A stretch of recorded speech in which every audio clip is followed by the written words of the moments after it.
আবার আমরা দেখতে পাচ্ছি যেখানে দাফন করা হবে জিয়াউর রহমানের মাজারে আইনশৃঙ্খলা বাহিনী তাকে কিভাবে রাষ্ট্রীয় মর্যাদায় বিদায় জানাবে তার মহড়া চলছে। বিভিন্ন বাহিনীর সদস্যরা এখানে রয়েছেন, বিমান বাহিনী, নৌবাহিনী, সেনাবাহিনীর সদস্যরা। আমরা দেখতে পাচ্ছি মানিক মে এভিনিউ প্রস্তুত জানাজার জন্য। মানুষজন দলে দলে ভিড় জমাচ্ছেন, সারা দেশ থেকেই মানুষ আসছেন তাদের প্রিয় নেত্রীকে শেষ বিদায় জানাতে, তার জানাজায় শরিক হতে।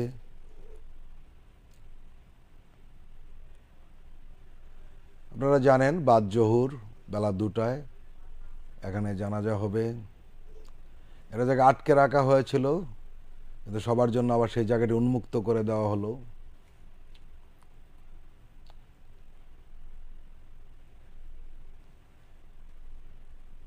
সবাই সেখানে জড়ো হচ্ছেন।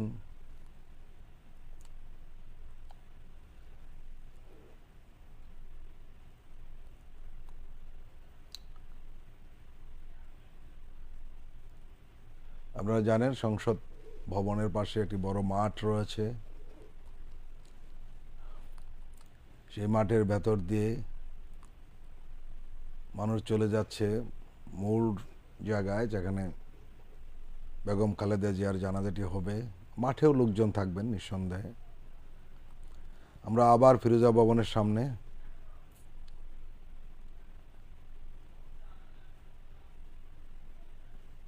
দুটো বাস অপেক্ষা করছে। এই বাসগুলোতে সম্ভবত তারেক জিয়া সহ তার দলের সিনিয়র নেতারা, পরিবারের সদস্যরা থাকতে পারেন।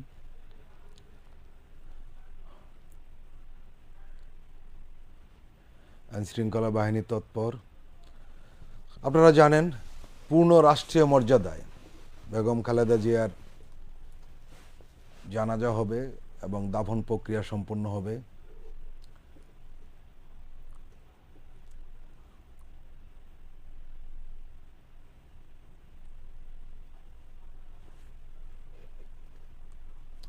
ফিরোজা ভবনে যারা ভেতরে ছিলেন দু একজন করে বেরিয়ে আসছেন, আবার দু একজন করে ঢুকছেনও।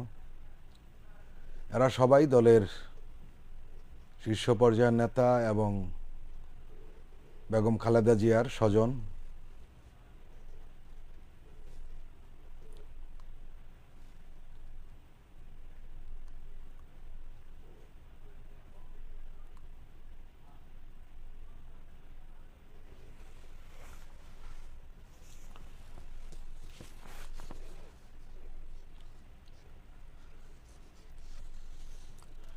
ফিরোজা ভবনের ভেতরে প্রচুর লোক রয়েছে, বোঝা যাচ্ছে, কারণ তার সব আত্মীয় স্বজন এখানে এসে জড়ো হয়েছেন বেগম খালেদা জিয়াকে শেষ বিদায় জানানোর জন্য। এটি তার শেষ বিদায়। হয়তো তার এই বিদায় নিঃসন্দেহে তাদের স্বজনদের কাছে অত্যন্ত একটি কষ্টকর বেদনাদায়ক বিষয়। আর কোনোদিন তাকে তারা দেখবেন না। যে কোনো মানুষকে শেষ বিদায় জানানোটা আসলে কষ্টের। এত কাছের মানুষ যখন চলে যায় মেনে নেওয়া কষ্ট হয়।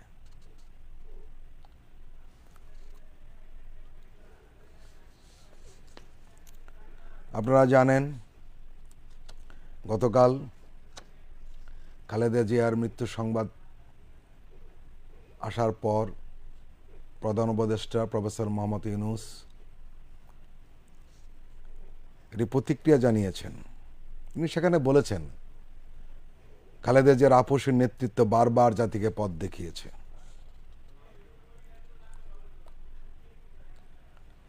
তিনি আরও বলেছেন বেগম খালেদা জিয়া ছিলেন বাংলাদেশের রাজনীতিতে এক পরম মহিমান্বিত ব্যক্তিত্ব। গণতন্ত্র, বহুদলীয় রাজনৈতিক সংস্কৃতি এবং জনগণের অধিকার প্রতিষ্ঠার সংগ্রামে তার অসামান্য ভূমিকা ইতিহাসে অম্লান হয়ে থাকবে। প্রফেসর ইউনূস আরও বলেছেন স্বৈরাচার ও ফেসিবাদের বিরুদ্ধে বেগম খালেদা জিয়ার আপসীর নেতৃত্ব বারবার জাতিকে গণতন্ত্রহীন পরিস্থিতি থেকে উত্তরণের পথ দেখিয়েছে ও মুক্তির প্রেরণা জুগিয়েছে। দেশ ও জাতির প্রতি তার সমুজ্জ্বল অবদান জাতি চিরকাল শ্রদ্ধার সঙ্গে স্মরণ করবে। প্রফেসর ইউনূস আরও বলেছেন, তার দীর্ঘ রাজনৈতিক যাত্রা, গণমুখী নেতৃত্ব এবং প্রিয় মাতৃভূমির স্বাধীনতা ও সার্বভৌমত্বকে সমুন্নত রাখতে তার অবিচল ভূমিকা অবিস্মরণীয় হয়ে থাকবে। এমন একজন মহান, দূরদর্শী ও নিখাদ দেশপ্রেমিক নেত্রীর শূন্যতা পূরণ হবার নয়।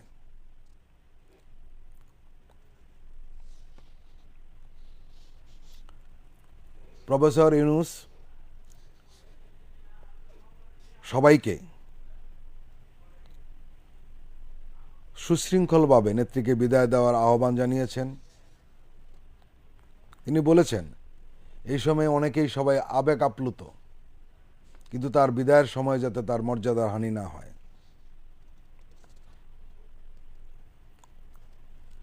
তিনি সবাইকে ধৈর্যের পরিচয় দেওয়ার আহ্বান জানিয়েছেন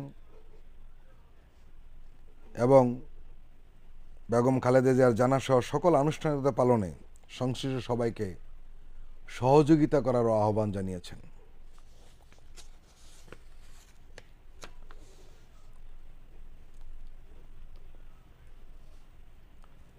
আমরা দেখলাম শহীদুদ্দিন চৌধুরী এনি এবং সালাউদ্দিন টুকু ফিরোজা ভবন থেকে বেরিয়ে চলে গেলেন। তারা নিশ্চয়ই জানাজার যেখানে আয়োজন করা হয়েছে সংসদ ভবনের দক্ষিণ প্লাজায়, সেখানে যাচ্ছেন।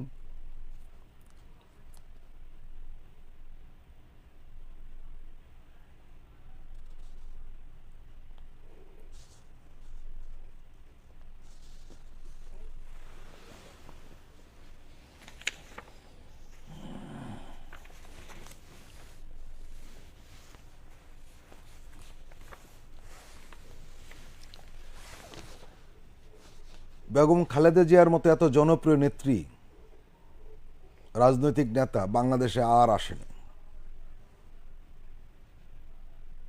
সব শ্রেণীর মানুষ তাকে ভালোবাসত, পছন্দ করত, শ্রদ্ধা করত।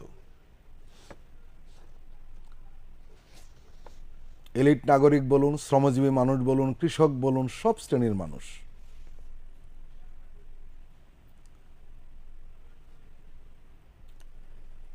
তিনি এতই জনপ্রিয় ছিলেন যে ভোটে কখনো তিনি হারেননি।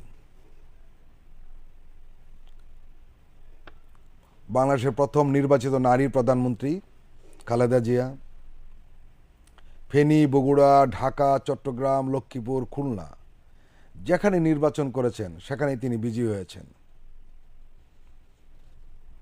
দেশের নির্বাচনের ইতিহাসে খালেদা জিয়া একমাত্র উদাহরণ যিনি 5টি সংসদ নির্বাচনে 23টি সংসদীয় আসনে প্রতিদ্বন্দ্বিতা করে প্রতিনিধি বিজয়ী হয়েছেন। ভোটে হারের গল্প খালেদা জিয়ার নির্বাচনের ইতিহাসে নেই। এমনকি যেসব নির্বাচনে বিএনপি সরকার গঠন করতে পারেনি, সেসব নির্বাচনে তিনি যতটি আসনে প্রার্থী হয়েছিলেন তার সবকটিতেই জয়ী হন। খালেদা জিয়া কোনো আসনে নির্বাচনে প্রতিদ্বন্দ্বিতা করা মানেই সবাই ধরে নিত সেখানে অন্য কোনো দলের প্রার্থীর বিজয় হওয়ার সম্ভাবনা নেই। 1990 সালে গণঅভ্যুত্থানে স্বৈরাচার এরশাদের পতনের পর 1991 সালের 27 ফেব্রুয়ারি অনুষ্ঠিত পঞ্চম জাতীয় সংসদ নির্বাচনে খালেদা জিয়া বগুড়া 6, বগুড়া 7, ঢাকা 5, ঢাকা 9, ফেনী 1 ও চট্টগ্রাম 8 এই 5টি আসনে প্রতিদ্বন্দ্বিতা করেছিলেন। 5টি আসনেই বিপুল ভোটে বিজয়ী হয়েছিলেন। 1991 সালে নির্বাচনে জয়ী হয়ে বিএনপি সরকার গঠন করলে খালেদা জিয়া বাংলাদেশের প্রথম নারী প্রধানমন্ত্রী হন। একই সঙ্গে বিশ্বের ইতিহাসে মুসলিম সংখ্যাগরিষ্ঠ কোনো দেশের ইতিহাসে দ্বিতীয় কোনো নারী হিসেবে প্রধানমন্ত্রী হন।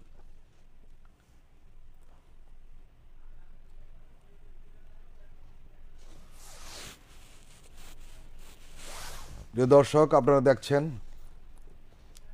ইতিমধ্যেই হাজার হাজার মানুষ জড়ো হয়েছেন।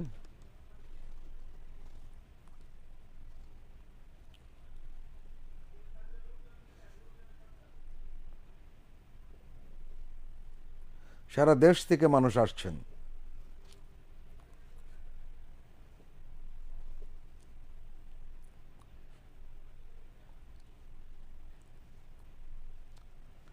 ফিরোজা ভবনের সামনে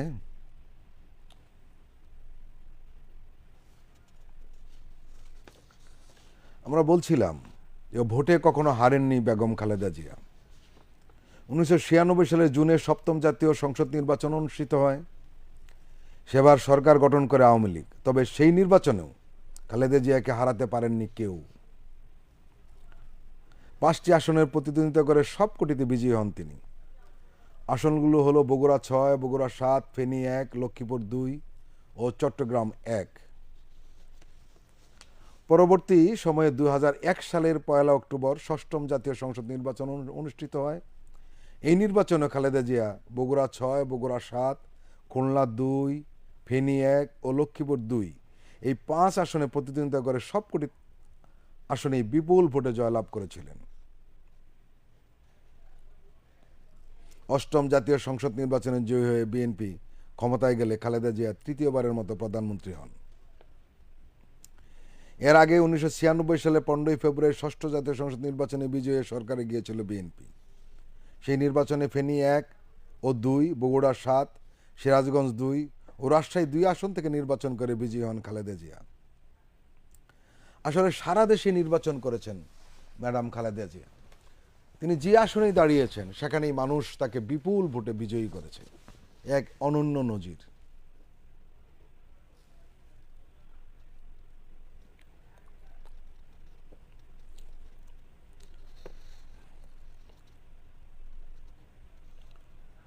ঢাকা বিশ্ববিদ্যালয়ের অধ্যাপক ও উন্মুক্ত বিশ্ববিদ্যালয়ের প্রো ভাইস চ্যান্সেলর দিল রোশন জিন্নাত আরা বলেছেন যে খালেদা জিয়া ভীষণ জনপ্রিয় ব্যক্তিত্ব। আপোষহীনতার কারণে দল মত নির্বিশেষে সবাই তাকে পছন্দ করেন। 1991 সালে নির্বাচনে সবাই ধরে নিয়েছিল আওয়ামী লীগ ক্ষমতা আসবে, কিন্তু সে সময় টিভিতে একটি বক্তব্য দিয়েছিলেন খালেদা জিয়া, যা সব হিসাব নিকাশ উল্টে দিয়েছিল।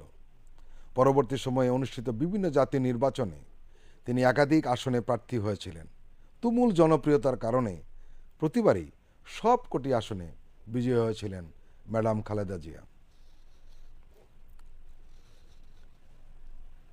খালেদা জিয়া কখনো অসংযত হয়ে কথা বলেননি। ব্যক্তিত্ব সম্পূর্ণ আচরণ ও কথায় ভোটের রাজনীতিতে প্রভাব ফেলতেন তিনি।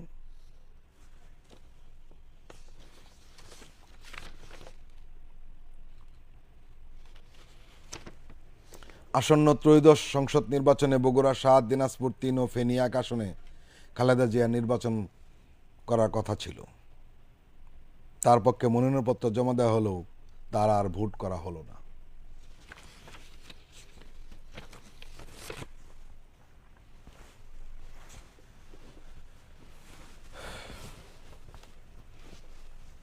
মানিক মে এভিনিউতে সবাই জড়ো হয়েছেন। এক শোকাহত পরিবেশ।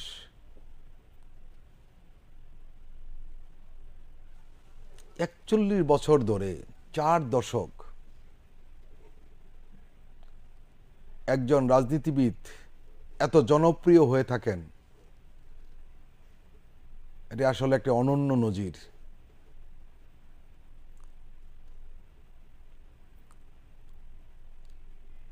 তিনি সবসময় প্রাসঙ্গিক থেকেছেন। তাকে বারবার অপ্রাসঙ্গিক করে দেওয়ার চেষ্টা করেছে ফ্যাসিস্ট সরকার, কিন্তু তাতে লাভের চেয়ে লোকসান হয়েছে তাদের।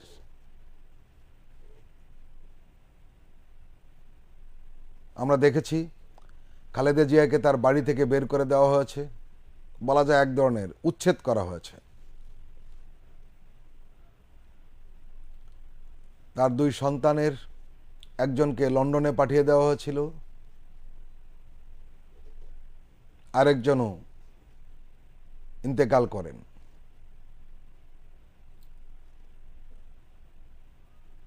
খালেদা জিয়া অনেক শোক সয়েছেন। স্বামীর মৃত্যু, ছেলের মৃত্যু, আরেক ছেলে বিদেশে অবস্থান, পরিবার বিচ্ছিন্ন থেকেছেন। কিন্তু আমরা দেখেছি তিনি কখনো সাহস হারাননি, সিদ্ধান্তে অবিচল থেকেছেন, আপোষ করেননি। এক অনন্য নজির। খালেদা জিয়া জীবনের বাজি রেখেছিলেন দেশের গণতন্ত্র এবং দেশের মানুষের জন্য। তিনি ইচ্ছে করলে সরকারের সঙ্গে আপোষ করে বিদেশে চিকিৎসা নিতে পারতেন, কিন্তু ওই যে তিনি বারবার বলতেন, এই দেশ আমার, আমি দেশ ছেড়ে কখনো যাব না, এখানে আমি জন্ম নিয়েছি, এখানে মৃত্যু হবে। তাই হয়েছে, তিনি দেশ ছেড়ে কখনো যাননি, যেতে চাননি। ফ্যাসিস্ট সরকারের পতনের পর তিনি যখন লন্ডন গেলেন চিকিৎসার জন্য, তখন তার বিরোধী পক্ষদের কেউ কেউ মন্তব্য করেছিল তিনি হয়তো আর দেশে ফিরবেন না, লন্ডনে চিকিৎসাধীন অবস্থায় থাকবেন, নিরাপদে থাকবেন।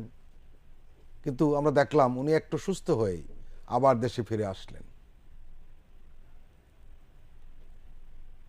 তার একটাই ঠিকানা ছিল, তিনি নিজেও বলতেন, আমার একটাই ঠিকানা, এই বাংলাদেশ।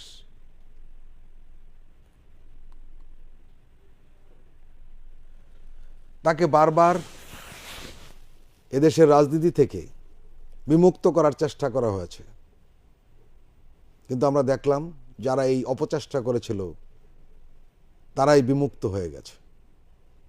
খালেদা জিয়া তার অনন্য মর্যাদা নিয়ে বহাল তবিয়তে রয়েছেন। আজ পূর্ণ রাষ্ট্রীয় মর্যাদায় তাকে বিদায় জানানো হচ্ছে। আমরা দেখছি শহীদ প্রেসিডেন্ট জিয়াউর রহমানের মাজারে সবাই প্রস্তুতি নিচ্ছেন।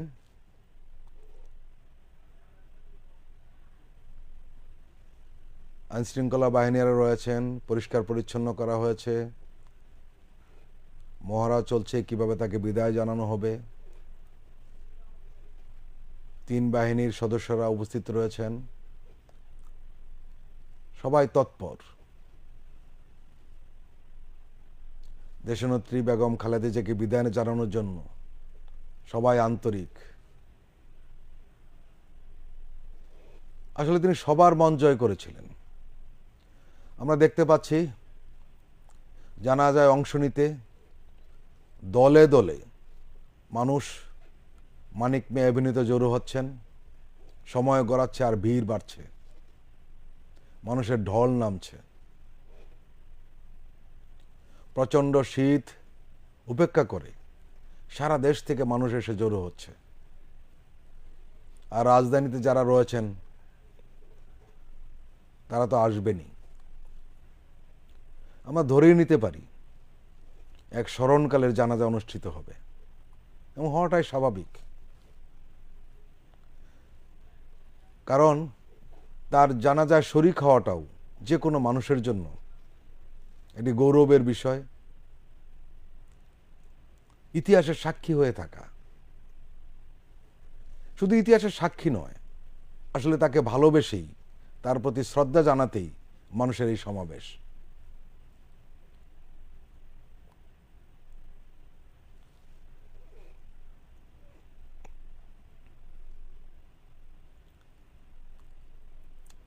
তরুণ থেকে সিনিয়র নাগরিক যারা রয়েছেন সবার কাছে খালেদা জিয়া ছিলেন তুমুল জনপ্রিয় একজন মানুষ, একজন নেত্রী।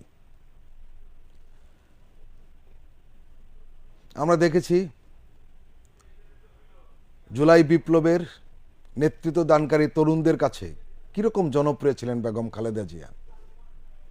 তার ব্যাপারে যখন তারা কথা বলতেন অত্যন্ত শ্রদ্ধার সঙ্গে তার নামটি উচ্চারণ করতেন। তার সাহস, তার আপোষহীনতা, তার দেশপ্রেম, আধিপত্যবাদ বিরোধী অবস্থান তরুণদেরকে সবসময় অনুপ্রেরণা জুগিয়েছে এবং ভবিষ্যতেও যোগাবে।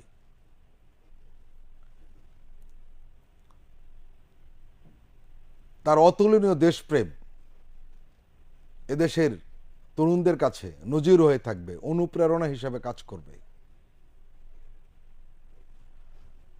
আমরা দেখেছি জুলাই যোদ্ধার তরুণরা অন্যান্য রাজনৈতিক দলের সমালোচনা করলেও কিংবা কোনো নেতার ব্যাপারে সমালোচনা করলেও সবসময় খালেদা জিয়ার নামটি অত্যন্ত শ্রদ্ধার সঙ্গে উচ্চারণ করেছেন এবং ভবিষ্যতে করে যাবেন, আসলে করতে বাধ্য হবেন। কারণ তাকে এড়িয়ে যাওয়া কঠিন। তিনি এমন এক নেত্রী যে এদেশের মানুষের আত্মার সম্পর্কে বিলীন হয়ে গেছেন। আজ সারা বাংলাদেশের মানচিত্র খালেদা জিয়ার অবয়বে ছেয়ে গেছে। সব জায়গায় খালেদা জিয়া।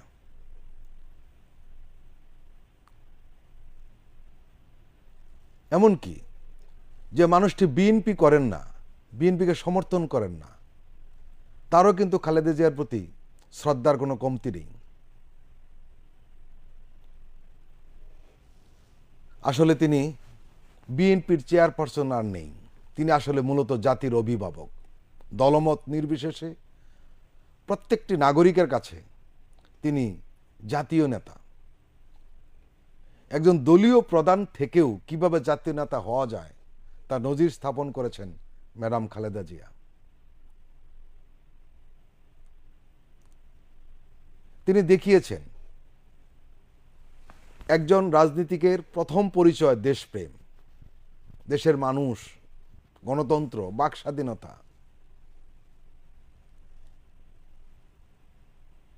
এ থেকে তিনি কোনোদিন এক চুলো সরেননি। আধিপত্যবাদ বিরোধী তার যে অবস্থান, সেটি এই দেশকে এক অনন্য মর্যাদায় নিয়ে গিয়েছিল। আমরা দেখেছি গত 15 বছর ফ্যাসিস্ট সরকারের কোনো স্বাধীন পররাষ্ট্রনীতি ছিল না। বাংলাদেশকে একটি করদ রাজ্যে প্রতিষ্ঠিত করার অপচেষ্টা চালিয়ে গেছে, কিন্তু খালেদা জিয়া কোনোদিনও সেই আপোষ করেননি। তিনি বাংলাদেশের স্বাধীনতার সার্বভৌমত্বকে সবসময় সমুন্নত রেখেছেন। তিনি কোনো চাপের মুখোমুখি হয়েও আপোষ করেননি। তিনি চাপকে তোয়াক্কা করেননি, কারণ তার কাছে সবার আগে ছিল দেশ এবং দেশের মানুষ।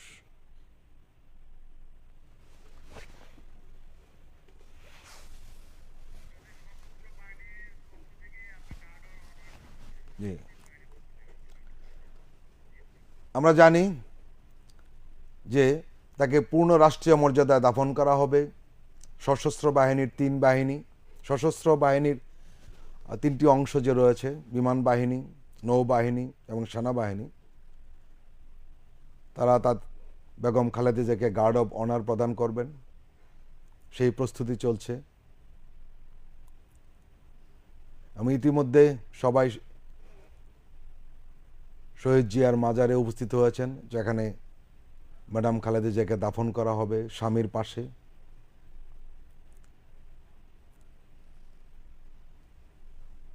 আমরা দেখতে পাচ্ছি খালেদা জিয়াকে যেখানে দাফন করা হবে সেখানে সব প্রস্তুতি সম্পূর্ণ হয়েছে। জি।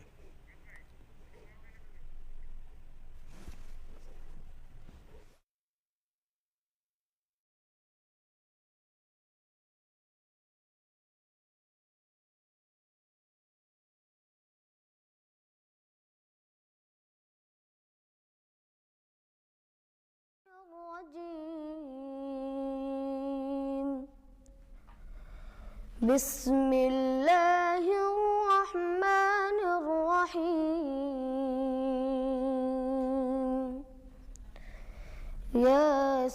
ياسين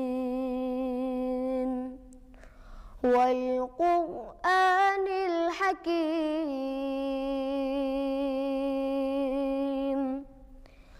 إنك لمن المرسلين على صراط مستقيم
الشيطان الرجيم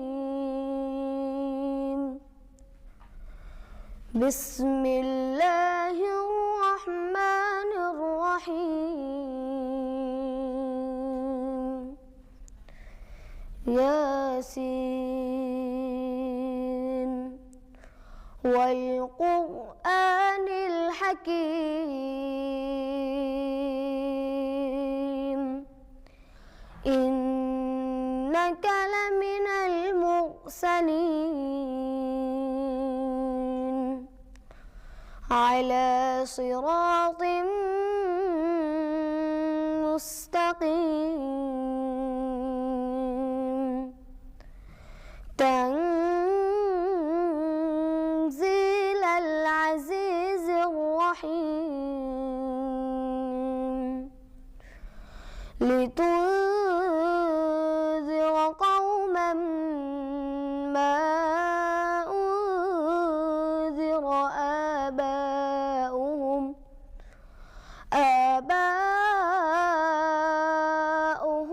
فهم غافلون لقد حق القول على أكثرهم فهم لا يؤمنون إنا جعلنا في أعناقهم أغلالا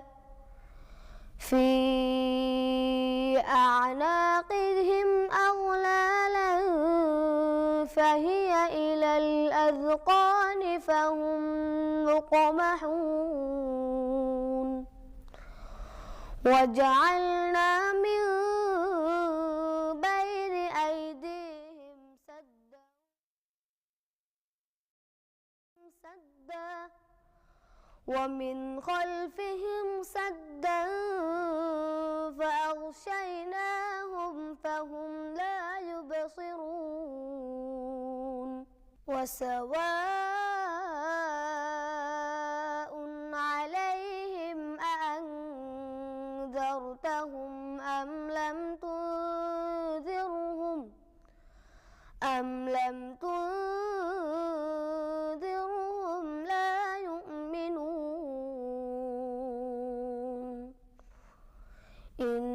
إنما تنذر من اتبع الذكر وخشي الرحمن بالغيب فبشره بمغفرة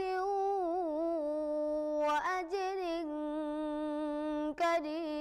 كريم إنا نحن نحيي الموتى ونكتب ما قدموا وآثارهم وكل شيء أحصيناه في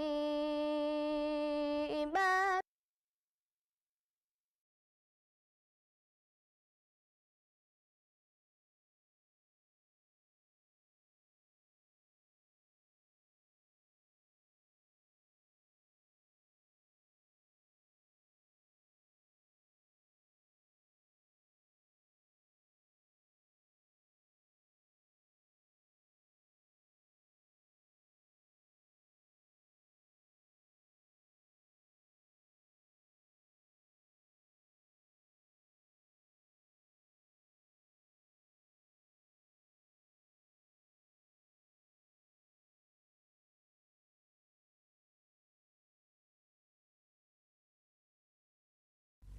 বিশ মার্চ 1991 সেদিনও এখানে এই বঙ্গভবনে জড়ো হয়েছিলেন দেশের উচ্চপদস্থ সামরিক বেসামরিক কর্মকর্তা ও রাজনৈতিক নেতৃবৃন্দ।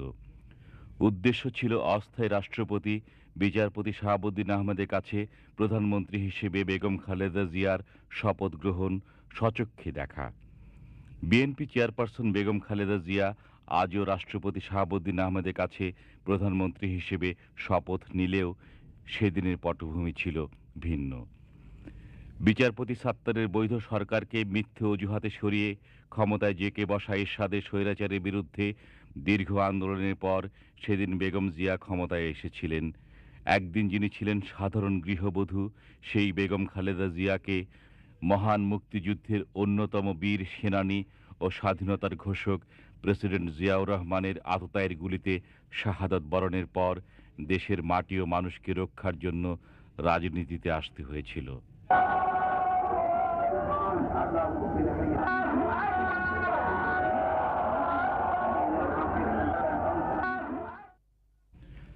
আওয়ামী লীগ নেত্রী শেখ হাসিনা সামরিক সরকারকে প্রথম থেকেই স্বাগত জানালেও এরশাদ বিরোধী আন্দোলনে বেগম জিয়া ছিলেন বরাবরই দৃঢ় ও ইস্পাত কঠিন।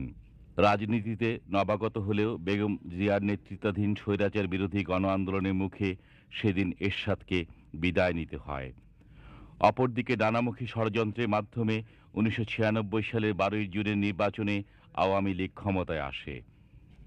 দীর্ঘ 21 বছর পর ক্ষমতায় এসে আওয়ামী লীগ সরকার কিছু উন্নয়নমূলক কাজ করলেও পর্যবেক্ষকদের ধারণা সন্ত্রাস, দুর্নীতি, স্বজনপ্রীতি, হত্যা, দলীয়করণ ও জনগণের স্বাধীন মত প্রকাশে বাধা দেওয়ার ক্ষেত্রে শেখ হাসিনা সরকার রেকর্ড সৃষ্টি করে। বৈদেশিক মুদ্রার রিজার্ভ সর্বনিম্ন পর্যায়ে নেমে আসে। বাংলাদেশকে বিশ্বের 1 নম্বর দুর্নীতিগ্রস্ত দেশে পরিণত করা হয়। একবিংশ শতকে বিশ্ব যেখানে ঐক্য ও উন্নয়নের দিকে অগ্রসরমান, আওয়ামী লীগ সরকার সেখানে মুক্তিযুদ্ধের 30 বছর পর জাতিকে স্পষ্টত দুভাগে ভাগ করে দেশকে ক্রমাগত ধ্বংস ও নৈরাজ্যের দিকে ঠেলে দেয়।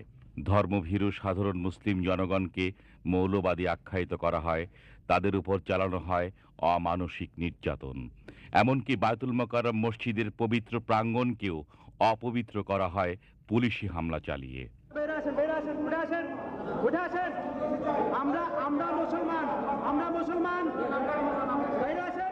গত 5টি বছর আওয়ামী লীগের এই দুঃশাসন ও নেতিবাচক রাজনীতির বিরুদ্ধে আবারও যিনি সোচ্চার হলেন, তিনি হলেন বেগম খালেদা জিয়া।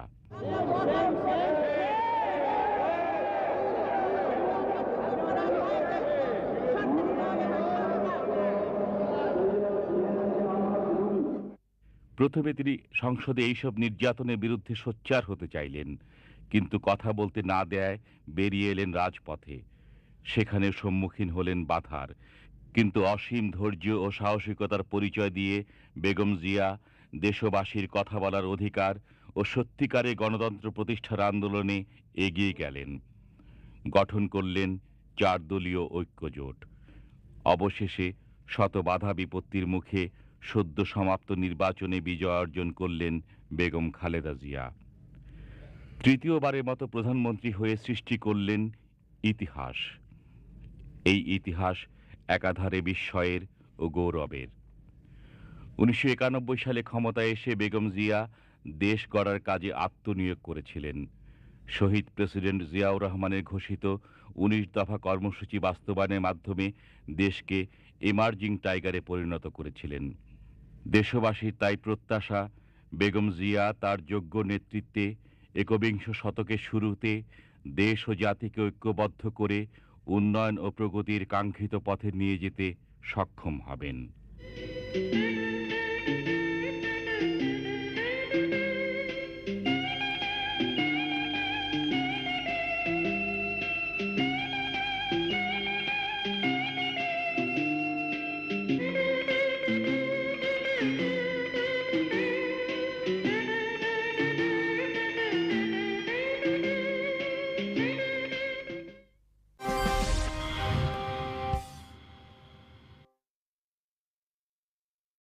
মুখোমুখি হন। স্বাস্থ্য পরিস্থিতির মারাত্মক অবনতি ঘটলেও তিনি নিজের অবস্থান থেকে কখনো সরে আসেননি। ক্ষমতাসীনদের কাছ থেকে নির্বাচনী প্রক্রিয়া ন্যূনতম স্বচ্ছতার নিশ্চয়তা না থাকায় 2014, 2018 ও 2024 নির্বাচনে অংশ না নেওয়ার সিদ্ধান্তও তার আপোষহীন নেতৃত্বের প্রতিফলন।